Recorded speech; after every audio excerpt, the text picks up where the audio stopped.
Hey, Kathy. Hey, how are you? I'm good. How are you?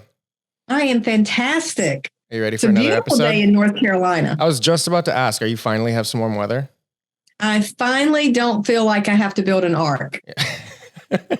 It has rained every day, it seems. So I'm thankful for sunshine today. Yeah. Our producer, Ryan, was recently in Mammoth snowboarding with how much snow was there in April? There was still like 20 feet of snow. Like our cabin was completely snowed in, and it was just felt so weird just snowboarding in the middle of April. But sunny. But I cannot complain. Yeah. I don't think you can do that in a lot of places. So yeah. Is it mushy or is it still good snow? it was actually still pretty good snow. Like it's a little icy in the morning, and then because it's sunny, like it softens up like midday, and my body's paying for it now. Yeah.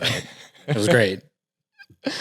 So I am excited for today's episode because I am joined in person and you get to join virtually by a really, really cool guy. Someone that has a partnership with Realty ONE Group.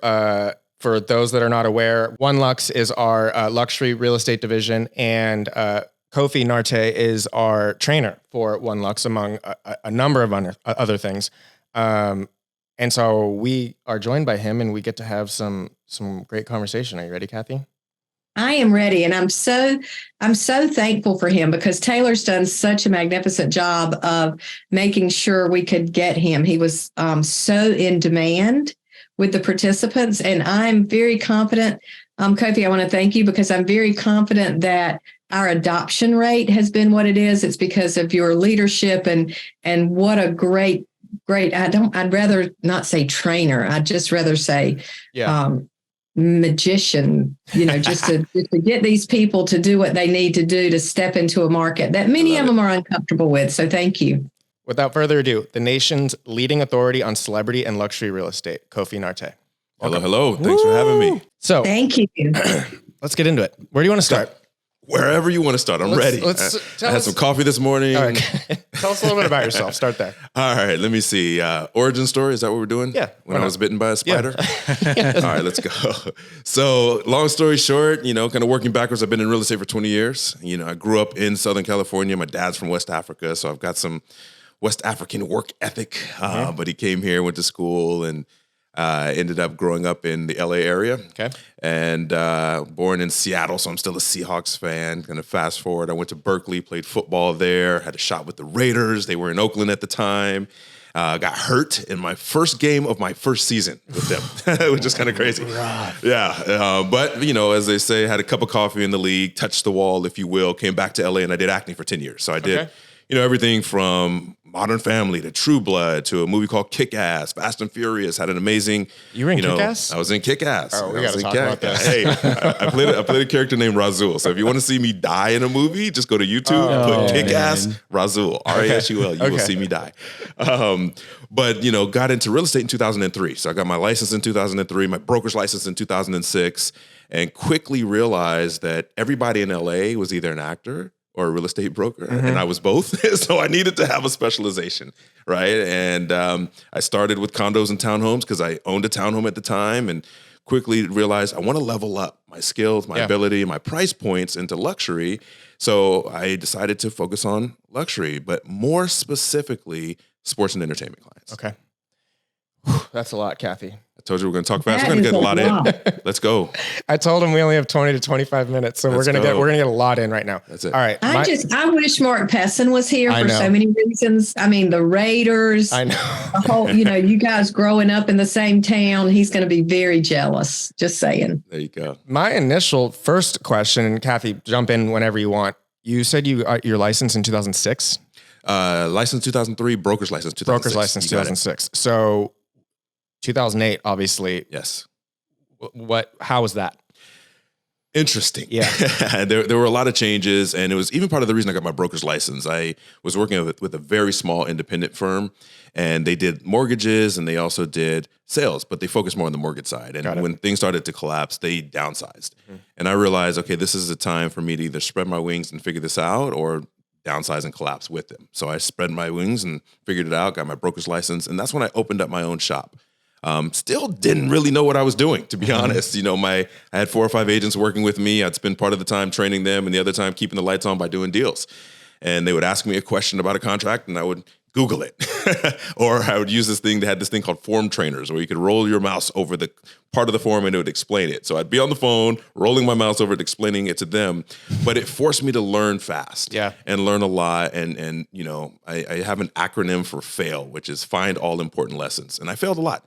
And I found a lot of important lessons along the way. Mm-hmm. Yeah. Well, I think, you know, one of the best pieces of advice I was ever given is, it doesn't matter by who, but this person will not hire someone unless they've made a mistake at their previous company, because you only learn from your mistakes. Right. If someone says, I've never made a mistake, you should be cautious of that person. 100%. Yeah. 100%. In any biography you read, autobiography you read of any successful person, they have been on the brink of total failure, total disaster at some point in that journey. And so when you're approaching that brink, you actually know you're on the right path. Yeah. And it's time to forge through and keep pushing. And we're in a similar market now. Yeah, that's kind of what I was just about to get to. Yeah. Sorry, Kathy, were you going to say something? Well, I was just going to say that what a great leap and what courage and what faith to do that in that time. So, because your market was hit hard, I'm so anxious to hear that step into the luxury market, because we have so many people that just don't have the courage to take that step. Did you have confidence because that was your sphere of influence, because that was who you knew? Or did you just say, if I'm going to work this hard, I'm going to have a higher price point? Little of both. There's a little of both. And, you know, being a trainer with you guys, I do the training with the Institute for Electrical Marketing, and it's a part-time thing because I'm running my own brokerage on a day-to-day basis, but I do trainings about 4 to 5 times a year. And that's one of the things we open up with in the training is the competence and confidence. You know, it's knowing what you're doing first that will give you the confidence to go and do it. Yep. And so part of it is just the decision to say, you know what, I want to do luxury. I want to do a higher price point. I want to have affluent clientele.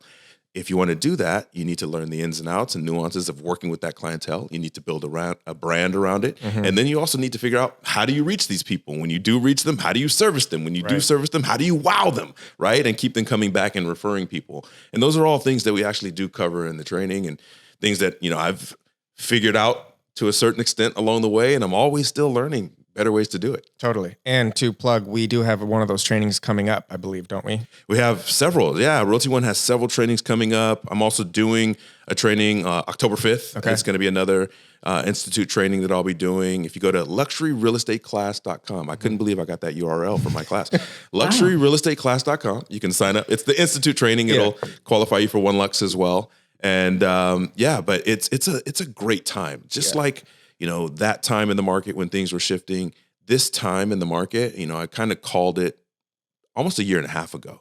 I was on a stage at Inman and I said, you know, prepare for landing. Like everybody was riding high. Deals were easy. People were getting into real estate left and right that shouldn't have been getting into it. The same people that watch the TV shows and think it's easy to do luxury and easy to do deals were getting their license and making money. Yeah. Because, you know, rising tide raises all boats. Everybody could just show up and deals were happening. Multiple offers were happening.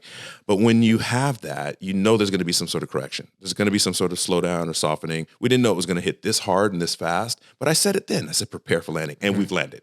You know, and to be honest, last week, I literally said, prepare for takeoff, because the market is going to come back before you know it. And this is, Kathy, you know, we were talking about it briefly, is the perfect time to double down on your skills, double down on your abilities, because it's the people who actually know what they're doing who will gain market share and mind share. And when this plane takes off again, we'll be flying high. Kathy, these are your type of words, aren't they? They are. I love it. I love it. And I love the fact that you're talking about investing in yourself. And that's what you did, obviously, between 03 and 06 was reinvest in yourself, really find out what, you know, define that blueprint, if you 100%. Will. What does that look like? And can we just address one thing, please, just for me to know? Sure. All of those who are watching HGTV and thinking that is real estate, can you clarify just how real that is, just in a few words? Yes. I've had more than my fair share of exposure there. I actually did a show called Selling LA on HGTV. We gotta talk about. I live in Corona Del Mar, right next to the Oppenheim Group. There you go. Selling OC, selling OC, selling Sunset. But Selling LA was interesting because HGTV, you know, they wanted to make something that was a bit more realistic, which is why I think the show didn't even last. It had been on for about 5 seasons. I joined for about 2 seasons, but they would show when deals didn't close and when people didn't get the deals done. And, you know, even when we got the deals done, they didn't show like the end of people moving in. And people like the sensationalism. Yeah. Right? They don't like the reality of some deals don't close. And fortunately, a lot of my deals did close on the show. But, what we see on TV now, I've been on $1 Million Listing, I don't know, 7, 8 times. I was just on again this past season. Cool. Selling Sunset, I'm going to be on there again, this coming season. And when I say on, I don't mean passing by in the background. I'm speaking and interacting with the clients and the characters or what have you. But deals aren't done the way they show them on TV. It's not sitting in a coffee shop, having martinis, having drinks. You step outside and do a multi-million-dollar deal. It's BS. And, I remember sitting in my house one day and I watched the shows. I know all those guys, all of them, Tracy Tudor, the women, the men, all of them from before they were on the shows. I've known all of them. And I'm sitting in my house and Josh Altman he picks up his cell phone. He's like, Kofi, hey, I've got this listing. I want you to come check it out. I'm like, my phone didn't ring. This isn't real. Like, they're manufacturing these things. But it's cool because we're buds and he's cool and he's a grinder. He's worked hard and he's a smart guy. But at the end of the day, the TV shows and what we're seeing there, that's not reality. Yeah. It's not reality. When I talk to salespeople and I talk to people about getting into this industry, it's about lead generation. If you're not ready to lead generate, you're not going to make it. For the first time ever in my own business, I'll just give you an example. We didn't take on new agents at Global because we didn't have a training program for them, right? And so me and my ops manager said, you know what? We keep meeting these agents with a lot of promise who want to get into the industry. So we took a chance, and I treated it like my MBA at Pepperdine. I did my MBA at Pepperdine, and you come in as a cohort. So you've got your whole group that you do all your classes with, projects with, or whatever. So let's bring in 5 agents and not 1. Okay. So if it doesn't go well, we haven't wasted 6 to 8 weeks on one person. Right. Sure enough, we went through 6 weeks of training, had 5 new agents, about 10 in every class because some of our experienced agents just wanted to sit in. At the end of it, one of them said, you know what? I realized that this isn't for me. The daily grind of lead generation, of having to make calls, of having to do outreach, I didn't know that was the crux of the business. So he's staying with us as a referral agent because he's got great contacts, but he doesn't want to be in the business. And when you go through the training and you do it the right way, or you have the right exposure to this industry, you quickly realize that that's what it's about. There's a lot more to it, negotiating, working with people, understanding properties, sales, all of that. But at the end of the day, it's about, can you generate leads, service them at an amazing level, and get repeat clients. I think it's also, just after literally hearing you speak, it's mentality. You have a mentality to be driven and find success. And that's truly what brings you joy. It's what gets you up in the morning. I can literally tell by this conversation alone. Right. So my question is, you obviously, it sounds like your plan growing up was to be a professional athlete, right? No, not even close. Not even close.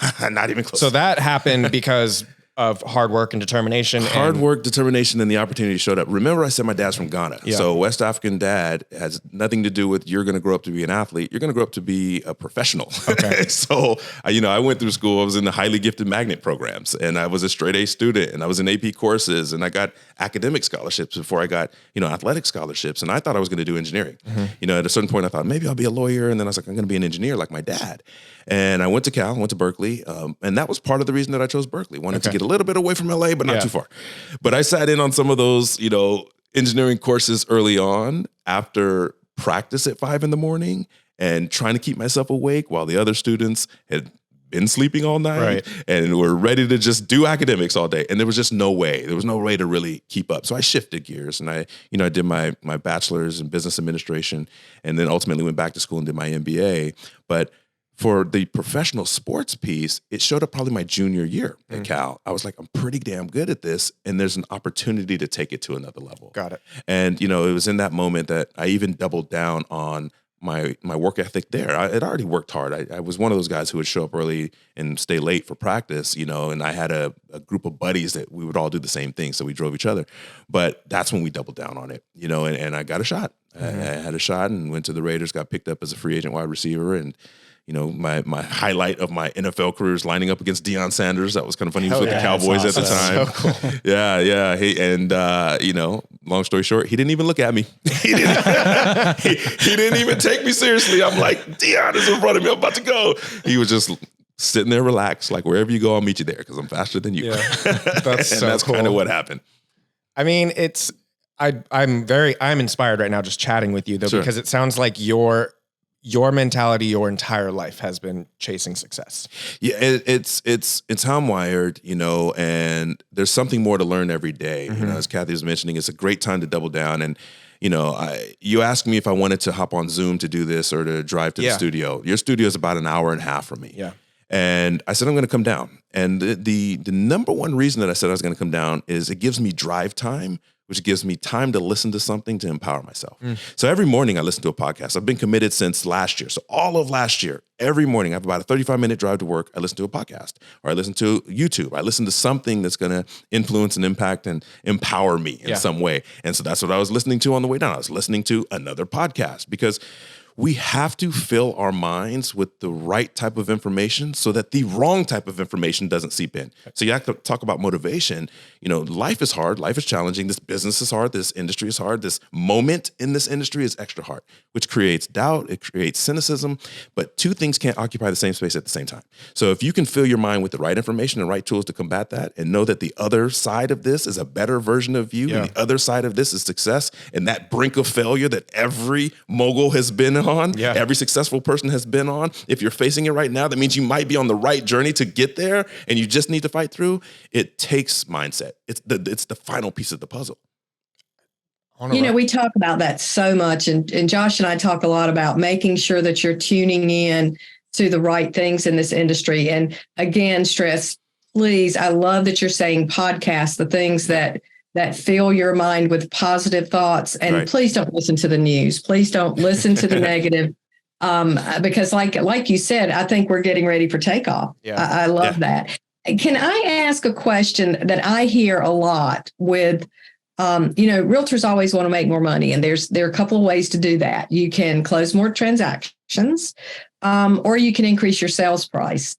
Can you give us the best, maybe 2 or 3 best practices for networking? When we talk about being in that positive mindset, networking with higher wealth, a group. So moving into that, because I feel like that's important. And I often feel like that's one of the challenges or one of the scarcity mindsets that people get into when they think like going into luxury. No, totally. It's access, right? And I know I didn't grow up, in a place where I had a lot of access to wealth.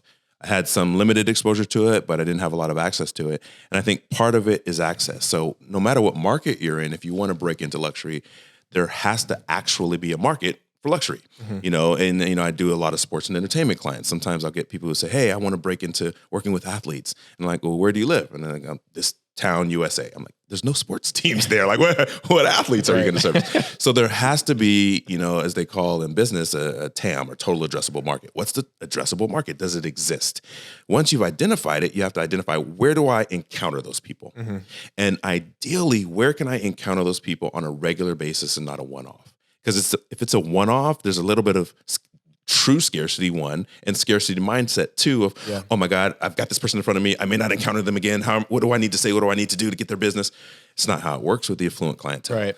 It's not how it works in luxury. So you have to figure out, where are they? Are they sitting on boards? Are they in networking groups? Are they part of charitable organizations? It's a great place. If something moves your heart, show up there and move other people's hearts with that.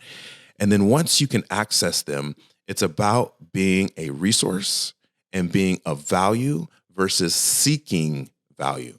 And if you can show up and be of value on a consistent basis, people will be drawn to you. They'll be drawn to you. And that's where the business opportunities come from. You don't create business opportunities in that niche. You create relationships and you create resource, and then the opportunities come. And obviously you have to let people know what you do, right? But that will come organically, and which is why you don't want it to be a one-off. You want it to be ongoing, because everybody will say, well, what do you do? And that's your chance to share with them what you do. I love it. Love that. Thank you. Thank you. It has to be consistent. It has to be mindset. Definitely.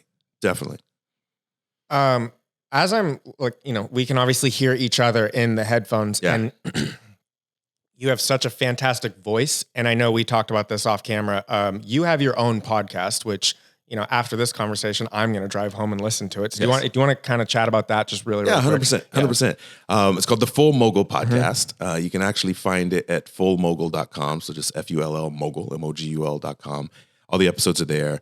And I wanted to do a podcast that wasn't just about real estate, but spoke to my salespeople, but spoke to the overall person. Okay. So the definition of full mogul is being the highest and best version of yourself across all aspects of yourself, right? Because we talk about being an amazing athlete or being an amazing business person or being an amazing dad or an amazing mom.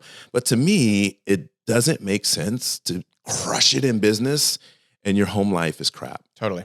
To be, an amazing athlete, but you're a terrible dad or you're a terrible mom. Like, you have to maintain those buckets in your life, right? Across your life. Because if you do it the right way across your life, every bucket is going to excel. And if you're being the highest and best version of yourself, not only will you be rewarded, but the world will be rewarded. So the Full Mogul podcast is that. I've got my wife joins me probably 70% of the time. I had her on for one episode and I'm like, this is kind of fun. Yeah. And she's also world-class athlete. She played in the Women's World Cup. She was a college professor. She's got a PhD. So our conversations are... We got a lot to talk about. Listen. Just to give you an example, one of the podcasts we did was, it's not about winning or losing, it's about always winning. So it gives you a little sense of how we're wired. We're like, forget participation awards. Like, this is how you get after life, right? Yes. Ryan, let's extend this one a few more minutes. I have a couple more questions. We went off on a tangent a couple of weeks ago. One of our other partners, Chris Allen, about basketball and the Bulls, because he grew up a Bulls fan. And there you go. We have a tendency to kind of shift a little bit off topic, especially when it comes to sports and movies. So I mean, sometimes it's useful though. Listen, you brought up the Bulls, right? And I represented Jordan for about a year. Oh, wow. His estate in Chicago. Okay. So I'm representing Michael Jordan and he calls me and I kept two phones. This is kind of funny. I still have two phones. And that was when I was just trying to break into luxury. I had my luxury phone, but at this point I was in it. I was called on to help market and sell Michael Jordan's house. But he called my phone and I didn't even realize it was him. The number wasn't blocked or anything because I'd been dealing with his team, his management team, which you do with a lot of celebrities and athletes. But one of the questions I had an opportunity to ask him was, how do you stay motivated? Like, what advice would you give me? And he said, well, what you focus on will succeed, right? What you focus on will succeed. And I've carried that with me, and even my own personal mantra is focus and finish. It's something that, as an entrepreneur, we're always attracted to the next thing. We're starting something and stopping it. We're never seeing it to fruition. And I looked at my daily notes and I was like, you got to focus on this. You got to focus on that. You got to finish this before you start the next thing. Focus and finish, focus and finish. So now literally, I mean, you can see it because you're in the studio. Focus and finish is the name of my corporation. It's the name of my parent company. I wear it on my wrist every single day. But it's those things that you take out of those moments, right? That carry with you that you can remind yourself, I'm at the gym. I'm on the treadmill. I'm tired. I've got 2 more minutes. Focus and finish. Let's get it done. I've got to get through my lead generation. More calls to do. Focus and finish. Let's get it done. So you have to have those tools to utilize to get you to and break through those challenges and get to success. I told you I had some coffee on the way in. I'm ready. Let's go. I have a question. Talk to me. You are driven. So what is like, I don't know if you're like Smart List, the episode with the podcast with like Jason Bateman, Will Arnett, whatever. They always ask, they have these crazy A-listers on there. They always ask, what's your guilty pleasure? What's something you're not proud of? The world, I don't mean it like that, but what you're clearly driven. So what is, do you love to sit on the couch on Saturdays and eat red vines? Like, what is it like? Oh, Josh, I love this. Because I don't know. There's like Josh just took a shot at me. Well, there's no kink in his armor. So I'm trying to find There's so many kinks in the armor that I've had to arm myself with so many ways to combat those kinks. Okay. I laughed a little harder at red vines because my wife loves red vines and I'm 100% guilty of jacking her red vines. Like I'm always no, it's you got the big bag. I got a big bag. So Ryan's got the big bag. That big bag was part of my Valentine's Day gift to my wife. That's so great. And I still ate half of it. Great. Like, let's go. Guilty pleasures, man. It's funny. I don't know what my guilty pleasure is. I mean, I think when I have moments of a break, it's really like music. I like music. I like to, you'll podcast in the morning on the way to work, committed to that. But on the way home, I listen to whatever I want. Yeah, I do the same thing. Yeah. And then the gym, I listen to kind of what I want. Yeah. And I love music and I like all kinds of music, literally everything from R&B to hip hop to EDM. I love some good Calvin Harris. I love a good country western song because the lyrics are amazing, you know, and smooth jazz sometimes to wind down. Afrobeat is big in my house. So I like music. I also like working out. Yeah. You know, working out to me is centering because I've got a lot of things that pull at my life, but it's the one thing where I go in the gym and it's kind of like truly my time. Yeah. But yeah, that's probably it. That's probably it. But you know, what that says to me is that you truly live what you say, because you said two things can occupy your brain. So I think you're intentional more than you're telling us about making sure you're filling that with not the bad things, but the things that are either building your body or building your mindset or building your relationship. 100%. So that says a lot. Well, I think we're all guilty of just falling into that. I'm just going to sit here and eat bonbons rather than I need to get up and do something, whether it's serving or whatever that looks like. I'll give you one more thing on that. And because it's a constant battle. And it's part of the reason that I'm always listening to podcasts, filling my mind with something else. But you talked about bonbons, and I have this thing called alignment theory that I came up with a few years back, because people seek alignment naturally, whether it's good or bad. And if you're having a bad day, that's the bonbon day. That's the day I'm not getting out of bed because that's in alignment with how I feel. I'm going to eat like crap because that's how I feel. I'm not going to do my hair. I'm not going to get dressed, blah, blah, blah.